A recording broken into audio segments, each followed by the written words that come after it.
Hello, everyone. This is Professor Hamamoto, and it is July 20th, year 2021, Tuesday, 3 p.m. Pacific Standard Time. This is going to be a great show. You know how I know I'm not just bugging out here because I'm looking at the chat room. There's already a lot of excitement here, and you're going to be well rewarded for watching this live. And I want you to share this video with other people to subscribe, join my Patreon. You're going to get a lot of extra material. People who are already members know that it's just not a revenue intake source, but you're getting some deeper analysis, not just announcements, but articles and photos. And I'm doing more audio now. I figured out how I can reach out to the Patreon and the larger investigative research community through these small, short audios, not long ones. And as I mentioned, I'm planning, and it'll happen because we'll talk about intentionality in a moment. But I'm planning to make this into a viable and autonomous, self-standing podcast, not Professor Hamamoto, but collegiate Gothic and cultural forensics. And I see this idea of cultural forensics beginning to take off and enter into the vocabulary. And you heard it here first. And however, I do not come to these insights in a vacuum. I don't come to them independently. I depend on you. I depend on citizen journalists. I depend on amateur historians, and I don't use the term amateur in a disparate. Amateur means love. You do it for the love. Let me put it a different way. It takes takes more time and energy to say non-academic historians. So I just say amateur historian. But your academic historians, for the most part, are clueless. I think your academic sociologists, anthropologists, for the most part, there's some exceptions, are clueless, and definitely your academic people in the medical field and the sciences are clueless. And I will single out for particular derision today the people who are at the law schools, the so-called law professors, who have abdicated their responsibility to defending the Republic. That's the United States of America, if you have forgotten, right? And have abdicated your responsibility so far as defending the U.S. Constitution and its Bill of Rights. You're the worst of all right now because you're sitting silently. I mean, if Alan Dershowitz is all you have to offer us now, you have painted yourself out of the picture. We really don't need you, and we've discovered ways and means to go around you, to circumvent you. Here comes the leaf blower right on cue. I guess they got the message from their iPhone there. We're finding tools rooted in humanistic biblical tradition, not the technocratic one that you have imposed, beginning in earnest at the end of the conclusion of World War II. How you doing, Mr. Leaf Blower? Yes. Go screw yourself, Mr. Leaf Blower. Nothing will stop me. I got the magic shillelagh on my side. Anyway, I want to welcome Tyrone Sargent, Corky Goss. I saw Kathy Sue's name in there, and you're going to be interested in this one, Kathy. I mean, in really particular, because we're going to go in your area, true crime, right? Thermobsterful, yes, yes, indeed. Am I missing anybody else? Horse Sense 222. Yes, I'm sorry if I'm missing your name. You're skipping over here. It's kind of small there in the margins. It's better though reading it here than on YouTube. It's really tiny and it goes by really quickly. Michael Charlie, yes, that's the name I haven't seen, but welcome. Nadia Martinez, thank you. Bonnie Bradley, yeah, okay. Ezra Goddard, yeah. Ayampe, Scoville 7, that's not a new name that I've seen, so welcome. We need you, you're important. You're going to disseminate the information, and you're going to be generating scads and scads of new information. And I was looking at the chat beforehand, and there was some discussion, I guess, between primarily Corky Goss and Tyrone Sargent. And Tyrone is the gentleman who has been helping out at the Neighborhood News Group, and he's an intrepid researcher in his own right, and he's the person who got his electrical system zapped not once but 3 times in the very same place. I don't think that's coincidence. We're going to talk about energetics today. We're going to talk about EMP. We're going to talk a little bit about the Dread 5, and we're going to talk about workarounds without dispensing any medical information, because it's in keeping with today's conversation, let's call it. And we're not going to do the book club, book of the month club type deal with Maury Terry. This was sort of the item that we're going to call, that's bringing together all these different ideas that I'm generating on separately, independently, and in silent discussion with Maury Terry, who's gone on to the great beyond, right? But I have this, as you do, have a dialogue with the great books and the ideas of the past, movies, music. We're always continuing this internal dialogue, and we share it. And that's how we develop. This how we evolve as a civilization. And this is also how we put the bad guys out of business. And they're never put out of business forever. They can be put into abeyance or pushed back. And as we become inattentive and decadent in our own selves and weak and self-indulgent, then they come back and attack us, right? Evil, good, it's a perpetual battle. We know this. It's a constant. It's a cultural universal, by the way. Whatever religious tradition you want to look at, it's the same binary, if you want to call it that.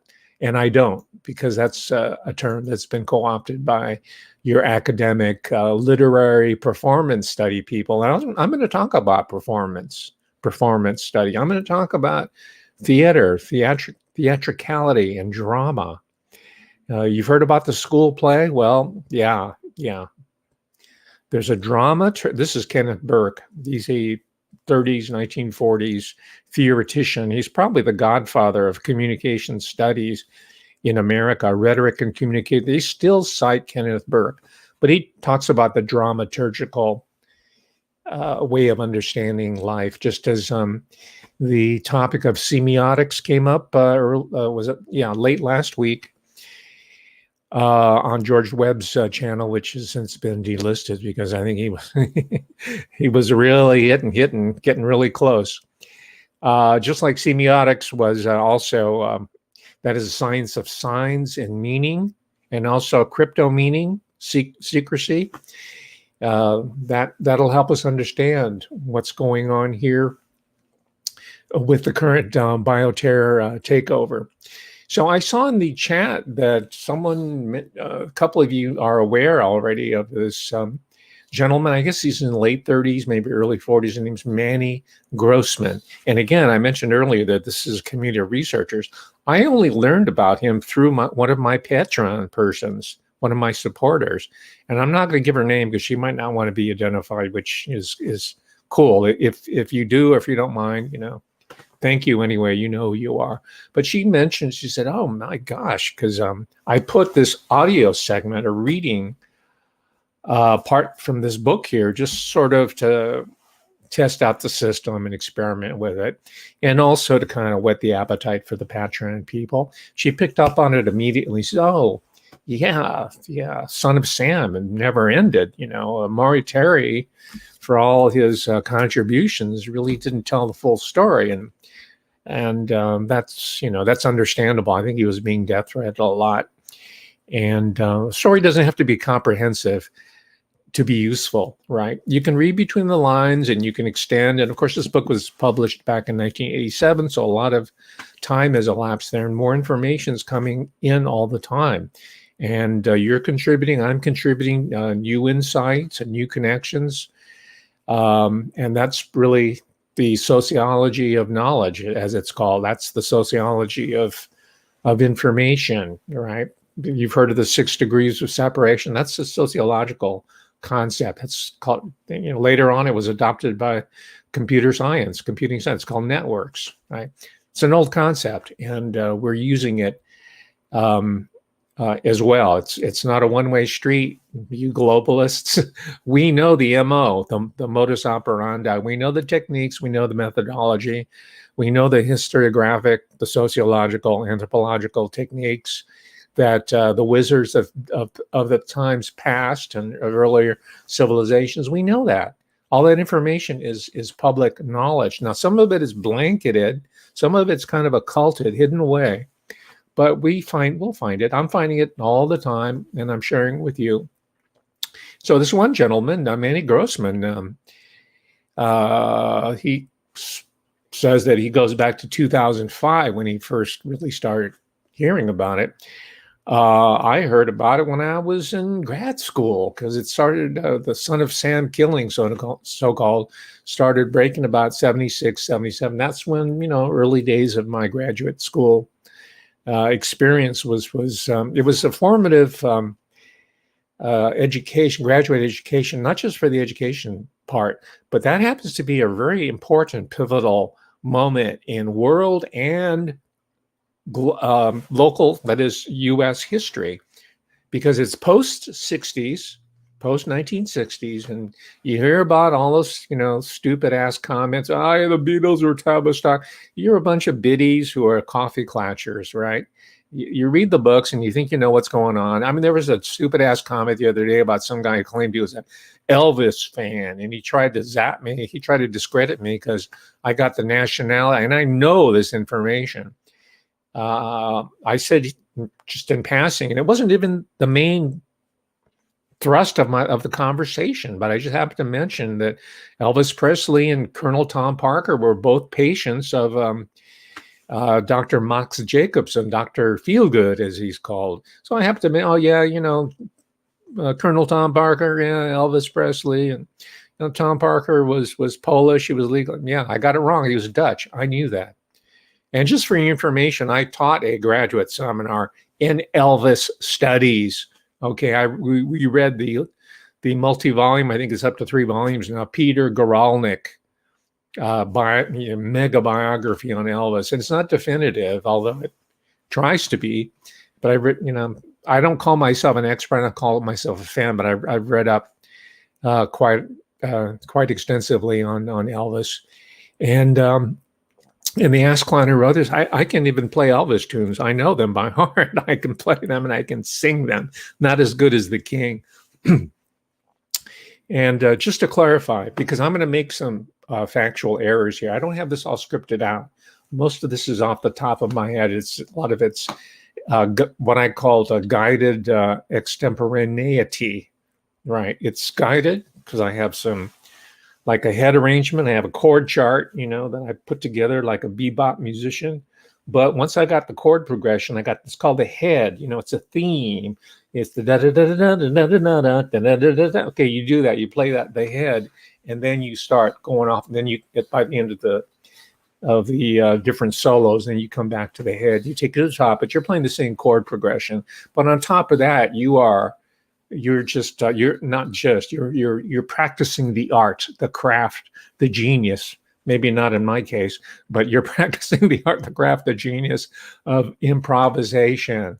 My teaching style, and this was unique to me, and that's why I was so popular, was based on trying to be John Coltrane in the classroom, right? A very simple theme, the avant-garde era of John Coltrane, right? Not giant steps, but more like Naima, A Love Supreme. Maybe, my favorite things was a pretty good bridge. That's the song from The Sound of Music, like one of the most banal pop tunes ever. And by the way, The Sound of Music was outselling the Beatles when it came out, just a piece of trivia. So he plays the sound, my favorite things, Julie Andrews. And he goes way out on the soprano saxophone. Listen to that one. Anyway, that's what I'm trying here to do. Okay, just so for those of you who are just joining us here, I'm going to hit some bum notes. I'm going to hit some notes that don't fit the chords.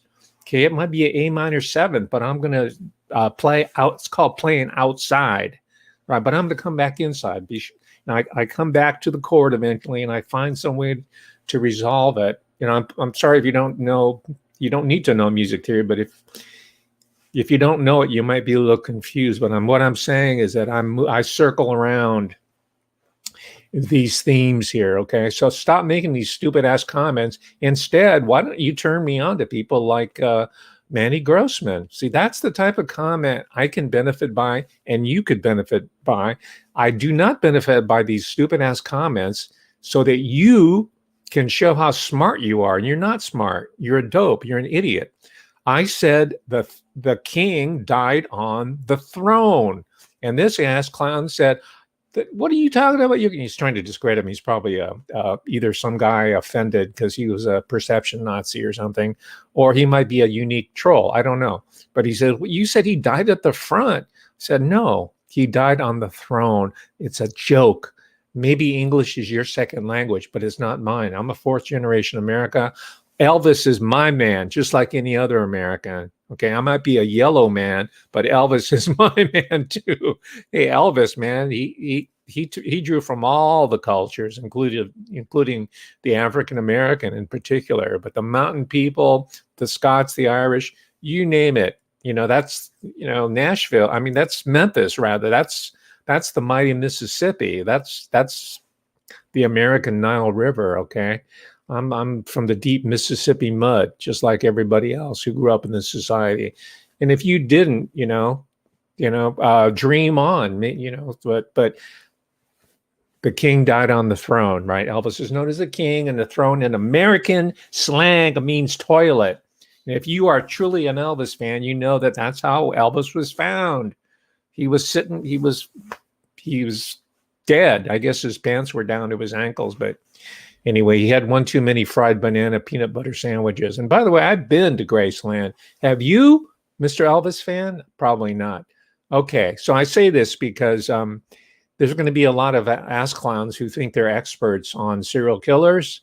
And there are going to be a lot of ass clowns, more specifically, who think they're experts on the so-called Son of Sam. Because you know what? True crime has become really cool and trendy now. But most of those people are just looking for the sensationalistic aspect of true crime.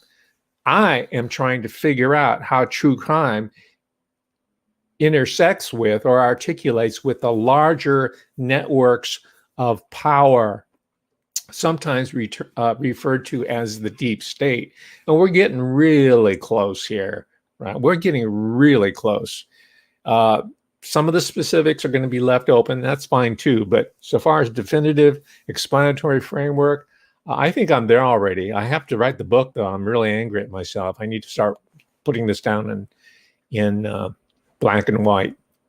But I'm doing, the iPod, or I'm sorry, the iTunes. And this show here is, I try to rationalize saying this is a form of writing or pre-writing, but nothing beats getting stuff down in a book form, right? Getting it down in print.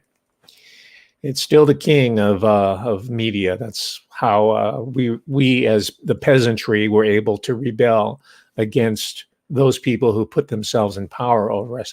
Mass literacy, the printing press, then on and on and on, radio, movies, and the internet. Right? They needed that out there to inculcate to us and to train us like a bunch of animals.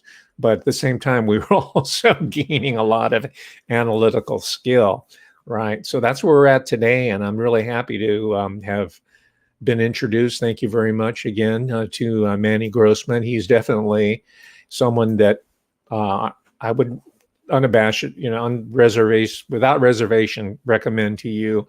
I'm going to try to see if he'll come on this channel, or I'll go on his show, whatever it is, because I think there's a lot of information that we're going to exchange. Now, I did watch a couple of his pieces already. Sorry, I wasn't going to talk about him that much, but since there's a lot of chat, I'm talking about Grossman. There's a lot of chat here, so let me just go on with my initial observations on his work, Manny Grossman. But I did watch a couple of his 1 hour, they're pretty lengthy interviews, one with a former detective in New York, one with a victim of child abuse, not child abuse, he was a teenager, preteen, with one of the guys who were involved, allegedly involved, because he's still alive, the guy, allegedly involved with the whole quote unquote Son of Sam case, right? But he says he's in because he's from Yonkers, so he's looking at it strictly from a local standpoint. He's not interested in the possible, as Terry goes into the possible connection with the Manson family. He's not interested in the murder of Arliss Perry at Stanford Memorial Church. Yeah, the technical name is Stanford Memorial Church. I got that right. Because that opens this book, by the way, and it caught my attention because I'm doing this set of podcasts called Collegiate Gothic.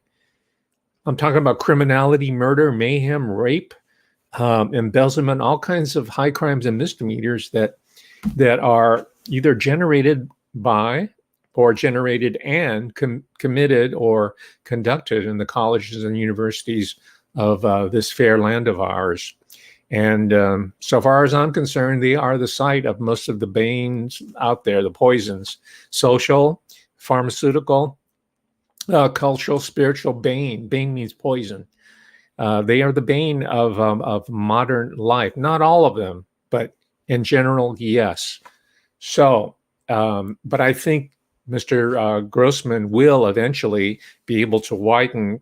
He can't help it. He'll start locally, but he'll find out that what happened in Yonkers is just part of a larger web or a network of high crimes and misdemeanors, much of which originated or took place at the university, which is what, well, it wasn't the only aspect of this book, but it really caught my attention when Terry went out of his way to recognize the fact that colleges and universities are, I don't think he put them at the center of them. That's me, right, of these crimes.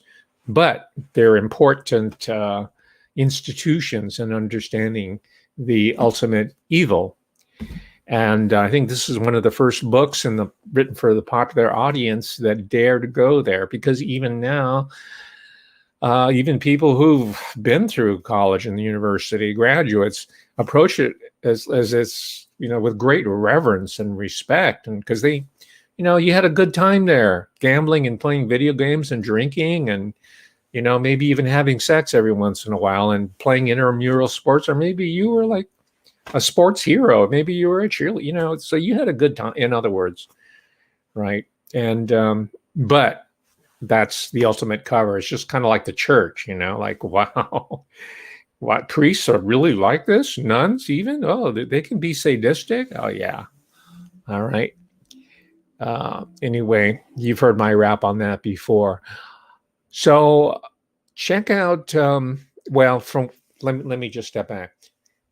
Check out also The Sons of Sam. It's a series that was produced by Netflix, so that's a red flag right there. That's Obama's network, right? They gave him him and Michelle, his husband, a delayed bribe by signing him to this giant multi-million-dollar production deal, right? So far as I know, he's only produced one film. It was a pretty good one about deindustrialization in the Northwest. When I say he, that means they were executive producers. They didn't have to lift a finger. That's Netflix or Netflix.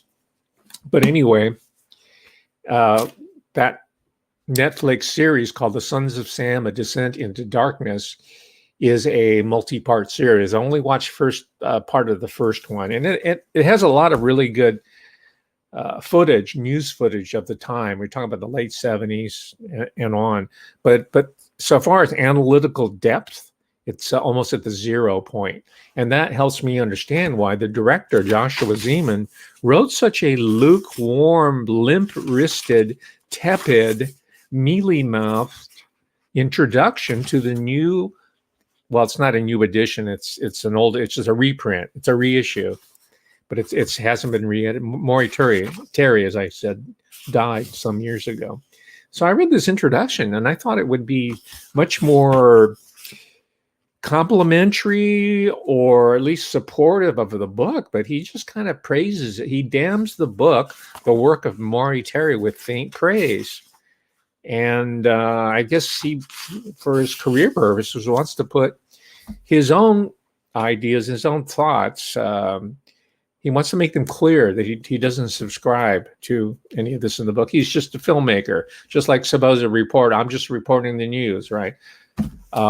So I thought it was an act of intellectual and artistic cowardice, and Netflix is the perfect home for Joshua Zaman, and I'm sure he's going to get many more contracts with Netflix or other sellout type film media entities, organizations. He might even win some film festival awards, whatever it is. Most of them are controlled by globalists by this point, because it's part of the larger propaganda system, right? Even the so-called independent film festivals.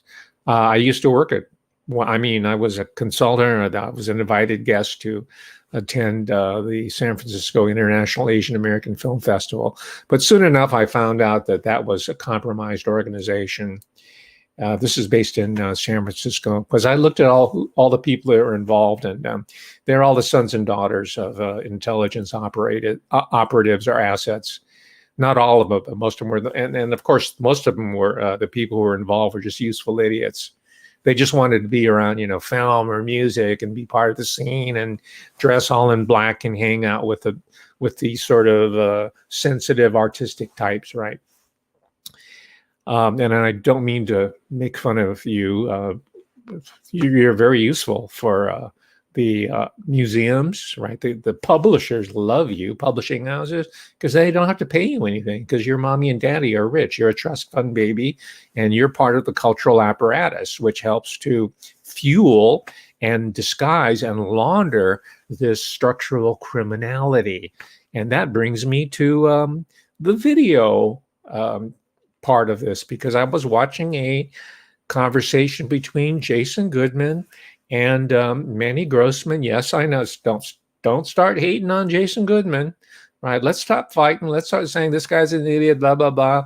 And Jason Goodman, if you're watching this, stop suing people. Let's all, because we're fighting the same forces here. We don't need to dissipate or spread too thin our powers and our meager resources. And I've always thought Jason Goodman was a very talented journalist. I mean, he doesn't have to be an expert on everything, but he's a good questioner, and he's checking stuff out. He's articulate. I like his broadcasting style, or his, he doesn't have to be an expert on anything. He has to simply turn the camera, the focus on the talent, quote unquote, and he's talented in his right from a video producer, director standpoint.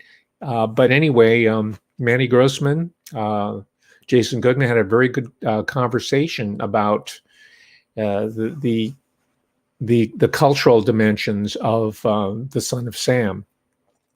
And one of the discoveries is that the early days of videotape technology might have been involved with making what they don't call it snuff films, and I'm sure they tape some.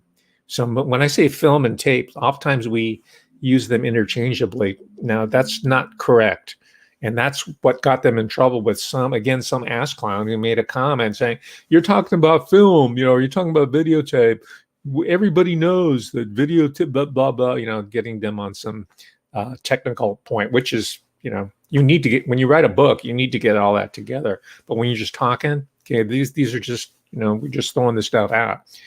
But anyway, I learned that from their discussion, from their conversation, the centrality of this new technology called the Portapak. And Portapak was one of the first pieces of, they didn't get into this. This is me commenting, because I have a background in this. The Portapak was the first real prosumer, but mostly professional technology that allowed news gathering agencies to get away from film. They used to have to just film everything and take it to the lab real quick and then get it ready for the 6 o'clock news, right? Or for the next day. But with videotape, you can see what the advantages of that. And that was the Portapak.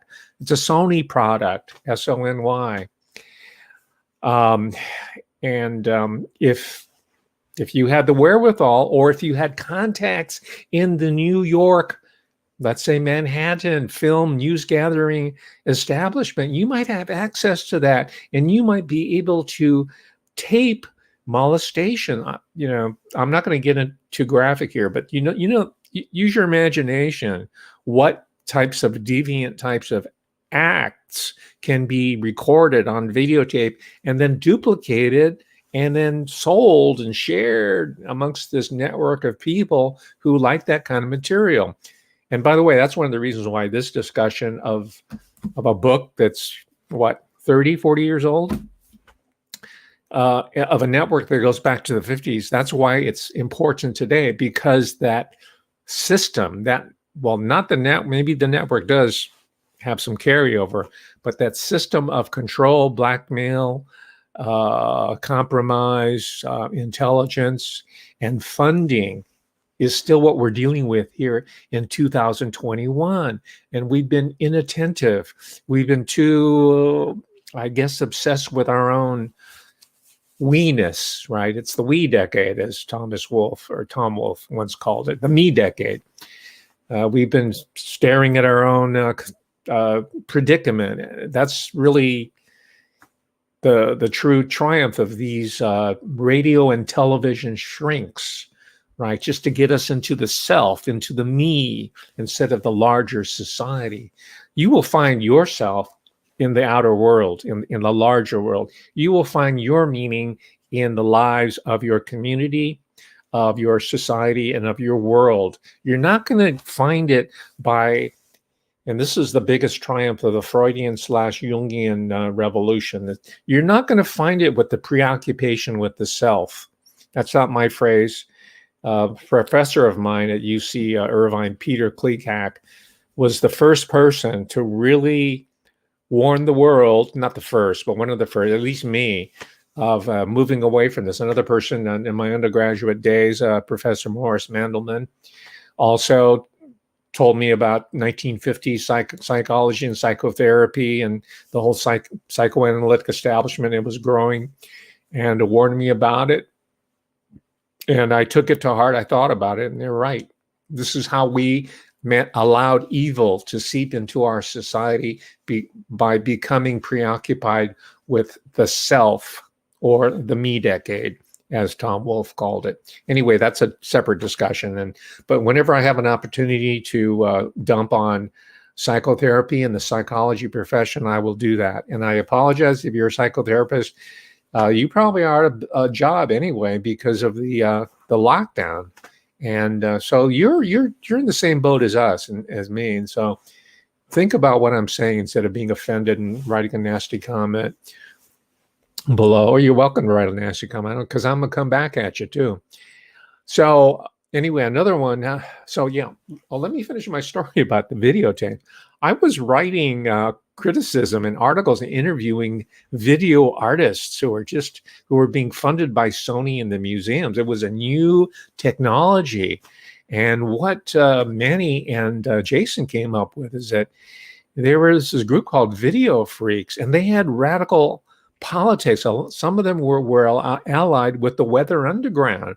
The Weather Underground, Bill Ayers and Bernardine Dorn, right? These are the two more well-known members. Those are the two people who helped groom one Barack Hussein Obama. This is the group that installed their people into the ones that are ruling us right now, in the military, in the judiciary, and definitely in academia, in journalism, in elective office, right? Not them, that Weather Underground is just one particular group. And that's probably was set up in order for us to focus on them. There are any number of groups that were doing the same thing, but I'm just using them for the sake of illustration. So there were these video museums going on, and I was interested in art and new technologies. I still am, and I wrote up on it. And in doing so, I got to see who these artists were, and I got to see who the curators are, who they are, where they come from. And I got to understand what these museums are all about. And this is when I first began to understand that these museums, they bring culture to the masses, and they educate us and celebrate the beauty of cultures, past, present, and future. I get it. Okay, that's the good part. But then there's it's a dialectic, right? There's a dark part, right? There's the money laundering. There's the after parties. There's the part of the museum scenes that's for the ultra elite, not the hoi polloi like you and me or the little kids they bring in every once in a while. They're bringing them in from the ghetto or whatever. They normally never would go to the museum, but they have these programs to show the poor little minority kids what art really is. And you got Leonard Bernstein who teaches them music, and he'll live and talk about glowing terms about the Beatles. You know the deal. And they even brought in Wynton Marsalis. I think he's the head of jazz at the Lincoln Center. Not to denigrate him, but if you want to play at that level, that's what you have to either understand or pretend not to understand. So anyway, I'll leave the video and I'll leave some of the names and the institutions I wrote for. But that was really the first time I got a inside, behind the scenes look of the arts, the high arts complex, right? Because I usually talk about popular art, but I'm talking about the elite art, the art of the Guggenheim people and the Rockefellers and some of the more nouveau riche type people, like the UC Davis is the Schramm, and there's the Mondavi, the wine people like that.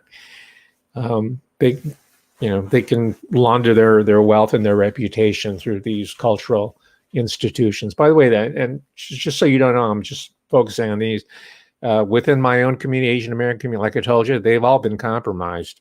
The Japanese American National Museum in Los Angeles, right, built on the proceeds of this giant redress and reparations campaign. All the Nisei that managed to rebuild after the war, and they gave their money to this institution, has been co-opted. I think it's some sort of intelligence agent from South Africa, some lady that runs it. And by the way, George Takei was once the president of the Japanese American National Museum, because part of the strategy, the strategy is to use the gay community to help subvert, not because they're gay, but because they were desperate for legitimation or for recognition or are hungry for power. But they use them and their sacrifices during the golden age of CBW, known as the AIDS crisis in the late 70s and 1980s, which we're seeing today. We're seeing AIDS 2.0 right now. They learned their lesson. They studied it. The medical establishment, people at the Rockefeller University, they studied very carefully in the 1980s. And all the epidemiologists filed their reports and say, okay, let's put this in the back pocket. And when we need to roll it out, we'll do so. And this happened in 2020. And speaking of that, the reason why I mentioned the GLBTQ connection is that Jason and Manny had an interesting find. They said that the Mattachine Society was involved with this network around I'll just use Son of Sam as a shorthand, but they found the Mattachine Society as being implicated within this milieu, let's call it. And I've done a lot of research on the Mattachine Society, and what both Jason and Manny will find out is that there's a direct line that points to the founding of the gay rights movement. And the Mattachine founders were all communists. And by the way, I'm not just saying communist because of these people who, that's a commie, that's a China. Yeah, that's about as low level, boneheaded type name calling invective that you want to get. And that is a huge distraction. So that's not what I'm doing here. I'm saying the communism itself is a tool to disrupt, destroy social structures, cultural structures, so that the elite can either maintain power, consolidate it, or bring in more power systems. And they do that through revolutions in sex, fashion, right? We've talked about Anna Wintour and other British intelligence assets. But sexuality is a big one. And again, I will claim expertise in sexuality. Those are my three areas: sexuality, media, and now, as we're doing New World Order theory, or as I call it, cultural forensics. Those are my big three. So I understand the history of the Mattachine Society. And if just to give you, I don't know if they had a direct connection. They probably did, but I'd have to look it up again. So don't ding me on this. But when I say Mattachine Society, think Alfred Kinsey, right? Professor Alfred Kinsey. That's the type of operation it was doing in the civilian, non-academic sense. Professor Kinsey was trying to legitimize it in the academic, scientific community. He was a professor at the University of Indiana. The Mattachine Society were people in cultural groups, political groups, and they were still kind of underground because they were trying to figure out how they're going to wrest power from the squares, right? The breeders, from mom and pop, from Leave It to Beaver, from all those great 50s sitcom families, the Donna Reed show that I grew up on. They were trying to figure out, God, how are we going to screw them over? How are we going to queer this society so we can take it over and we can transfer all those political gains into the post-humanists, into the AI? How are we going to pimp out American heterosexist, patriarchal white society? And how are we going to hand it over to CERN? Right? That's really what the end game is of the Mattachine Society. And it's Manny and Jason said they're based in Chicago. Yeah, probably so. That's probably where their funding source is. But their biggest base of operation is where? It's in Los Angeles, of course. It's in Hollywood. And this is where Adam Schiff comes in his good buddy, Ed Buck. And this is where George Takei comes from. Zulu, who was once the president of the Japanese American National Museum. All these entities have been queered out, have been GLBTQ'd. And that, by the way, is one of the reasons why they're going with a new meme, right? It's meme warfare. They figured out, the enemy has figured out the GLBTQ phase has petered out, so to speak. We know what it's about. We've made fun of it, Triddly Puff and all that stuff. And we're not interested in people with blue and pink hair anymore and nipple piercings. It's just kind of old hat now. So they had to bring out something else, right? Something without gender, something without any costuming or piercings, and everybody's afraid of them, and they're called viruses, right? So now where we got to, this is, God, I'm spending almost the entire talk on Manny Grossman. That's fine. He deserves that kind of attention. And besides, I don't want to give you a book review. Buy this book and read it yourself.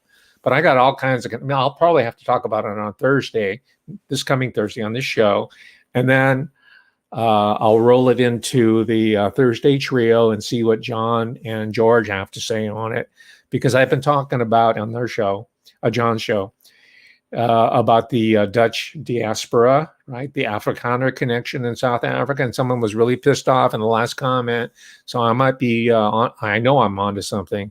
But these guys thought it would just go right over our head. We're not fooled by the tulips, the windmills, and the wooden shoes, okay? I know my history. I know my American history, but I also know the history of my predecessors in Japan and Okinawa. And I know that the people of the Dutch diaspora went over to Nagasaki, Japan, in order to pimp out Japan. The daimyos, the warlords, the shogun, whose name was Tokugawa, was very skeptical because, he had his spies over in China, down in Thailand, because they were all trading with everybody, right? And they saw where all the intrigue was coming. They were, they'd fought amongst themselves. They knew about spies, but they could see them coming from all over the world now, from Portugal, from Holland, the Netherlands, the lowlands, and the English, and then finally the Americans. And that's really where the origins of World War II is. And I know you've seen all the movies with John Wayne and the rest. I grew up on those. So that's your narrow. Then you've seen Quentin Twitter Tarantino, right? And you've seen Kill Bill 1 and Kill Bill 2. So that's your perception of what Japan and Okinawa is about. Cool. I'm glad that's really your narrow perspective, because that Well, that takes a lot of heat off of me because you don't take me seriously. But I know my bloodlines, and it's at least as strong and as dangerous as the Dutch or any of them. Right? The Dutch were not able to break into Okinawa or to Japan. Yeah, well, that's another talk there. So, what I will talk about next Thursday is the Dutch diasporic connection to the Son of Sam killers. And beyond that, this is and this is why I want to talk to George Webb about it. And John seems to be predisposed to accept this notion of the House of Orange Nassau as being really one of the key players here. And that's not a name that we necessarily hear, right? Because we're too used to the wooden shoes, the tulips, and the windmills, right? So the Dutch get a pass on that. We hear about the Rothschilds, the Rockefellers, it's this group, it's the premium, blah, blah, blah, blah, blah. Yeah, they're involved too. But I think I want to take a deeper look at the House of Clockwork Orange Nassau.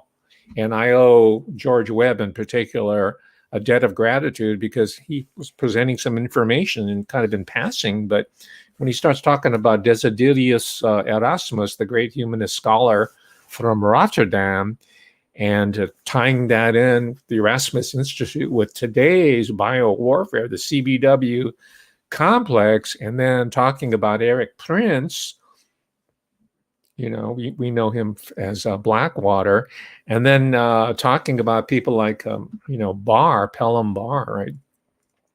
And talking about the New York Connection, Columbia University, it's all Dutch, man. It's all Dutch. That's what's called New Amsterdam. And somehow that has escaped our attention. And Dave Underdown, are you here today? Okay, calling Dave Underdown. If you hear, this is a call out. Please get Oh, there he is, David Underdown, Detroit Dave. I got something for you. Okay, this man, you're gonna make this blow up. Detroit Dave. Who's based in Detroit, who are people of the Netherlands, part of the Dutch diaspora? It's the Nederlanders. A Nederlander is a Dutch person. And the Nederlander Theatrical House is out of Detroit. So please, Detroit Dave, could you go in on them and check it out? Do some background the way you do, in another family. Here is a stream that's unique and needs to be done. The Nederlander organization. Who are the people that one of the institutions that benefit most from the shutdown of the live music business? The Nederlanders, the giant conglomerates that own theaters. They were able to put out of business the mom and pop bars, the bar bands, right? And the mid-level venues where live music and people and communities can come together. And then the Nederlanders and other organizations were able to buy those venues for pennies on the dollar. And remember, when we're talking about porta-packs and videotape and these people filming unspeakable acts and their ritualistic murders and these parks named after Dutch pioneers like Van Cortlandt Park. That's one of the main parks. It's a borough of the Bronx. It's 1,146 acres, right? Van Cortlandt. This is what Manny Grossman talks about.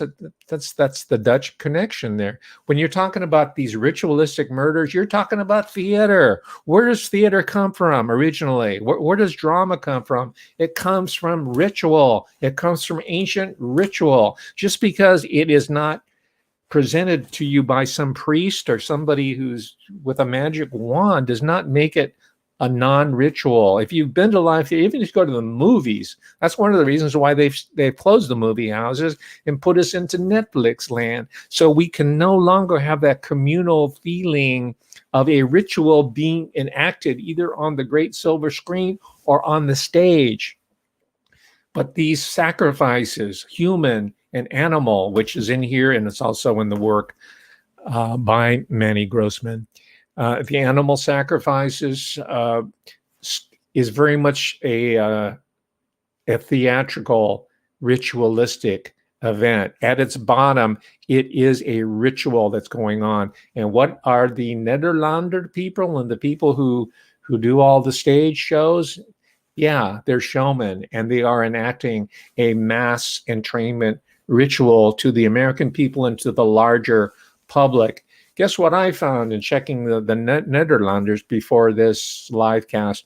I found that there's going to be a Nederlander theater plunked down in the middle of China. Yeah. See how it comes together like that? So Detroit David, all right. That's something for you to check out there. Nederlander. Yeah. Okay. There you go. So I'll talk about the Van Cortlandt family next Thursday. Their 17th century Dutch origins, right? This is the Dutch diaspora, which takes us down to South Africa, the Afrikaners, and even the great star who's always creeped me out. I could never really understand her appeal. I mean, they put her out there, man. You know what I'm talking about. She didn't speak English. Her first language was Afrikaans. It's a trivia question for you. So we'll talk about the Van Cortlandt family as being the pioneers of what later became New York and that whole area there. The other names, founders, are the Schuyler, Van Rensselaer. That's an obvious one. Van Rensselaer. You've heard of Van Rensselaer Institute. It's a technology school. I think it's upstate New York. John Jay. Wow, he's part of the Dutch diaspora. And so are the Rockefellers, by the way. He's portrayed, that family's portrayed as like their father, the great-great-grandfather was like a snake oil salesman, an itinerant drunk and all that. And you got the legend of John Jr. and all that. But they were court Jews. They were financiers back in the old country. And they were sent here, of course, to help to finance and to control what was later to become the United States of America, the Delanceys, right? And on here. That's your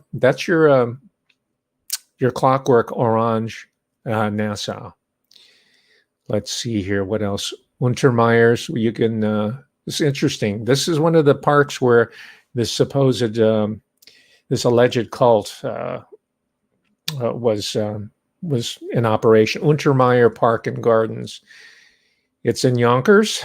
Yonkers itself is a Dutch place name, right? Untermeyer himself was not Dutch. He might have had a Dutch connection. He was a Jewish, comes from a family of Jewish finance people, money people. But here's what the garden, how it's laid out. There's a walled garden and in Untermeyer Park, Indo-Persian gardens, a small Grecian-style open-air amphitheaters, two facing sphinxes, right? Ionic columns. It's kind of a mishmash, Loggias, Temple of Love. There's a rock and water feature called the Temple of Love. Wow. All this different iconology, and it's all hidden in plain sight. It's architecture. It's landscape gardening. And Untermeyer, I guess he felt, Samuel Untermeyer felt competitive towards Rockefeller, one of his fellow oligarchs, and he wanted to build a garden that was even grander than what Rockefeller could boast. But he went with the Beaux-Arts architecture, right? As of the School of Beaux-Arts in Paris, right? So this is the French neoclassic. This is like, it's kind of a mishmash, right? Partial Gothic. I'm interested in Gothic architecture and the Romanesque.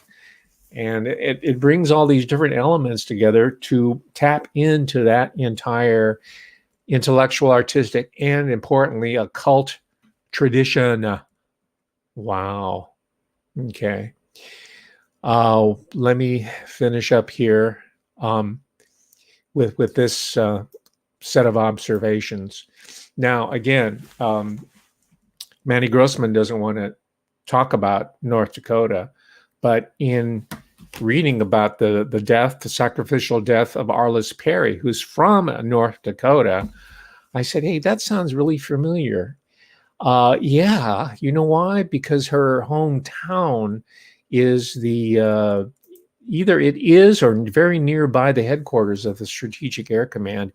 And Manny and Grossman himself does talk about. I think no, it was he interviewed a detective from New York, and it was Detective Chinotti, I think his name is, who said that yeah, it was the United States Air Force that was running a lot of this stuff out of this Air Force base in North Dakota, because Maury Terry and Detective Chinotti went to North Dakota themselves in order to track down these killings that later became called the Son of Sam killings that were pinned on one person, which is David Berkowitz. Most of you know this, right? He was the fall guy. Not that he was innocent, but there were only two. When I say only, I mean there were two, and there were many murders, but there were two definitively murders that were traced to David Berkowitz. But what about the 8, 9, 10? There's indications that the murders continued, except they say, oh, we brought the guy in. So then they just say it's a one-off. It's no longer David Berkowitz. It's like the Annie Jacobson strategy. You write a book and then it's over, right? We tied it all up. And that's how the establishment puts a nice little cap on their program here. That's not the same with us. When they say case closed, remember, that's when we say, okay, now it starts. The race is on. Okay, I'll end up with this. I thought this was really interesting that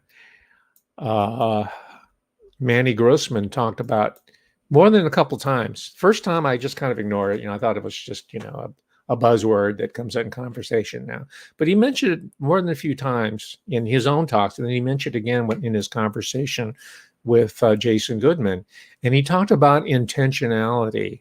He said starting in 2005, and this guy had lost his job because of so-called 19, right? Ruined. But he said, okay, I'm out of a job. I can't do my work. I've been banned. I have to put a mask on. I can't drive anywhere. So he revisited this screenplay that he was doing way back in 2005 that got shelved. So he was putting these intentions out there. And then he started this channel and started reporting on the Son of Sam. And then all these people started coming out the woodwork, providing him new information, including people who had been sexually abused by some of the principals that Maury Terry, and he has his own problems as a writer. I don't ascribe any sort of attributing type of devious or sinister omissions on the part of Maury Terry, but there were some certain pieces of information that Maury Terry conveniently left out. But the point is that I thought that Manny Grossman's mention of intentionality is really something that we need to explore. And I'll give you a concrete reason, right? You might have noticed these, and some of you have noticed these in the background. You notice the Shungite pyramid in the background. Well, this is a tire buster. And I know that, there's been some controversy about the health of the certain principal workers within the neighborhood news group and their exposure to 5G. This is called tower buster. And I won't go into the technology or the theory behind it. But so that's one aspect of intentionality. And the same person who sent this to me, I ordered this from him, and this is a circuit board. If you look at it from the top, it looks like a pyramid, right? And you plug it into a 5-volt adapter, and you can. This is not I'm not getting paid by him. I'm just sharing with you this notion of intentionality that Grossman talks about. And you put the crystal in there. You write your intention, right here on an LED, and you plug it in, and then you sit back and see what happens.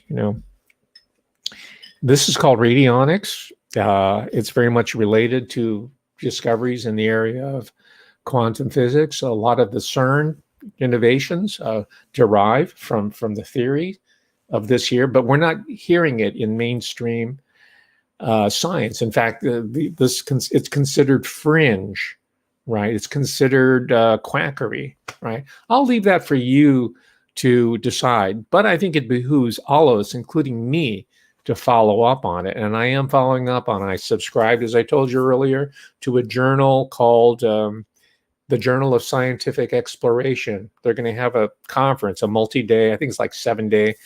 I can't go to it, and I'll probably just watch episode here and there or a talk here and there.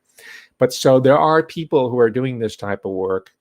They're not just journalists, they're not only journalists, but they're also serious researchers who are in mainstream institutions. Okay, so you don't have to feel so bad about wearing a tinfoil hat. I really don't care. I never have cared. I'm interested in getting at the truth. But this whole notion of intentionality, my gosh, it is real. It is real. And I know this because one of the people here in the live stream said, I want you to read George Hodel. She didn't say, I want you to. She said, hey, you should check him out. So I did. And then I found it out, and I ran it by the great intrepid researcher, George Webb, and he wasn't feeling it. And then George Hodel, or Steve Hodel, the author of these books, gave a talk at the charrette that George was holding and hosting with, I won't say her name, down in Point Loma. And they talked, and he read into it, and he found out, wow, Dr. George Hodel, the person who supposedly was the Black Dahlia killer, had this huge international profile that was very much in keeping with this deep state. And I wouldn't be surprised if Dr. George Hodel had some sort of connection with the Son of Sam in its early inceptions. We're talking about a system here. So intentionality is real. It's real. You have many anecdotes, more than myself. I have plenty of them. That's just one recent one that's relevant to our conversation here, but I've had many of them. So don't rule that out as you continue with your own cultural forensic research, your own citizen journalism. And Corky, yeah, I know you're feeling it. Great outro. You didn't think I was going to put on the tin foil hat, did you? No, I'm going to give you the crystal. So that's really the meaning behind the lighting and all this stuff. See the tuning fork back there? Yeah. Okay. Check it out. All right, ladies and gentlemen, I'm going to continue to discuss. I'm going to talk about the Dutch diaspora in more global terms, literally, next Thursday. But this is just an introduction to a great piece of work way before its time. And talk about intentionality. Manny Grossman, many years younger, not even 40 years old, I think. And I don't think he was even born, or maybe he was a kid when Son of Sam was happening, right?